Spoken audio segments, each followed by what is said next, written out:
CM ಕುರ್ಚಿ ಕಚ್ಚಾಟ ಮುಂದುವರೆದಿದೆ. ಇದೀಗ ಮುಖ್ಯಮಂತ್ರಿಗಳ ಪರವಾಗಿ ಎಂಬಿ ಪಾಟೀಲ್ ಬ್ಯಾಟಿಂಗ್ ಮಾಡಿದ್ದಾರೆ.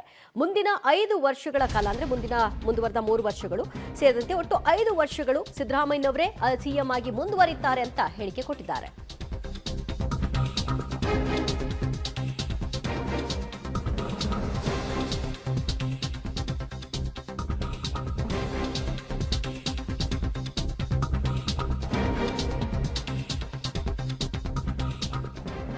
ಕಾಂಗ್ರೆಸ್ನಲ್ಲಿ ಸಿಎಂ ಕುರ್ಚಿ ಕಚ್ಚಾಟ ಮುಂದುವರೆದದ್ದು. ಸಿದ್ದರಾಮಯ್ಯ ಪರವಾಗಿ ಹಲವು ಸಚಿವರು ಶಾಸಕರು ಬ್ಯಾಟಿಂಗ್ ಮಾಡ್ತಿದ್ರು. ಈ ಸರದಿ ಈಗ ಎಂಬಿ ಪಾಟೀಲ್ರದ್ದು. 5 ವರ್ಷಗಳ ಕಾಲ ಸಿದ್ದರಾಮಯ್ಯನವರೇ ಸಿಎಂ ಆಗಿ ಮುಂದುವರಿತಾರೆ ಅಂತ ಹೇಳಿಕೆ ಕೊಟ್ಟಿದ್ದಾರೆ.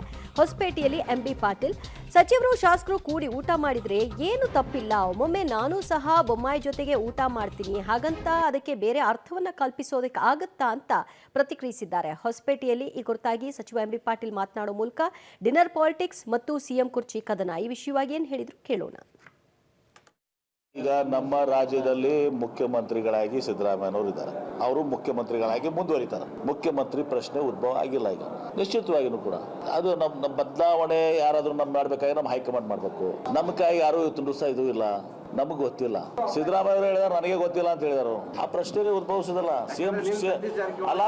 ಸಿಎಂ ಕುರ್ಚಿ ಖಾಲಿ ಇಲ್ಲ, ಅದು ಸಿಎಂ ಕುರ್ಚಿ ಖಾಲಿ ಇಲ್ಲ ಅಂತ ಹೇಳ್ತಾನಲ್ಲ, ಆ ಪ್ರಶ್ನೆ ಉದ್ಭವಿಸೋದೇ ಇಲ್ಲ. ನಮಗೆ ಆಶೆಗಳಿದಾವೆ, ದುರಾಶೆಗಳಿಲ್ಲ. ಮುಖ್ಯಮಂತ್ರಿಗಳ ಕುರ್ಚಿ ಖಾಲಿ ಇಲ್ಲ ಅಂತ ಹೇಳೋ ಮೂಲಕ ಆ ರೀತಿಯ ಯಾವುದೇ ರೀತಿಯ ಪ್ರಸ್ತಾಪಗಳು ಇಲ್ಲ. ಈ ಊಟ ಮಾಡ್ತಾರೆ ಜೊತೆಗೆ ಸೇರಿ ಅನ್ನೋದಕ್ಕೆಲ್ಲ ರಾಜಕೀಯ ಅನ್ಯ ಅರ್ಥಗಳನ್ನ ಕಲ್ಪಿಸೋದಕ್ಕೆ ಸಾಧ್ಯ ಇಲ್ಲ. ಈಗಾಗಲೇ ಸಿದ್ದರಾಮಯ್ಯನವರು ಹೇಳಿದ್ದಾರಲ್ಲ 5 ವರ್ಷ ನಾನೇ ಮುಖ್ಯಮಂತ್ರಿ ಅಂತ, ಅದೇ ನಿಶ್ಚಿತ. ಹೈಕಮಾಂಡ್ ಕೂಡ ಯಾವುದೇ ರೀತಿಯ ಸ್ಪಷ್ಟನೆಯನ್ನ ಈ ವಿಷಯದಲ್ಲಿ ಕೊಟ್ಟಿಲ್ಲ ಅಂತ ಎಂಬಿ ಪಾಟೀಲ್ ಹೇಳಿದ್ದಾರೆ.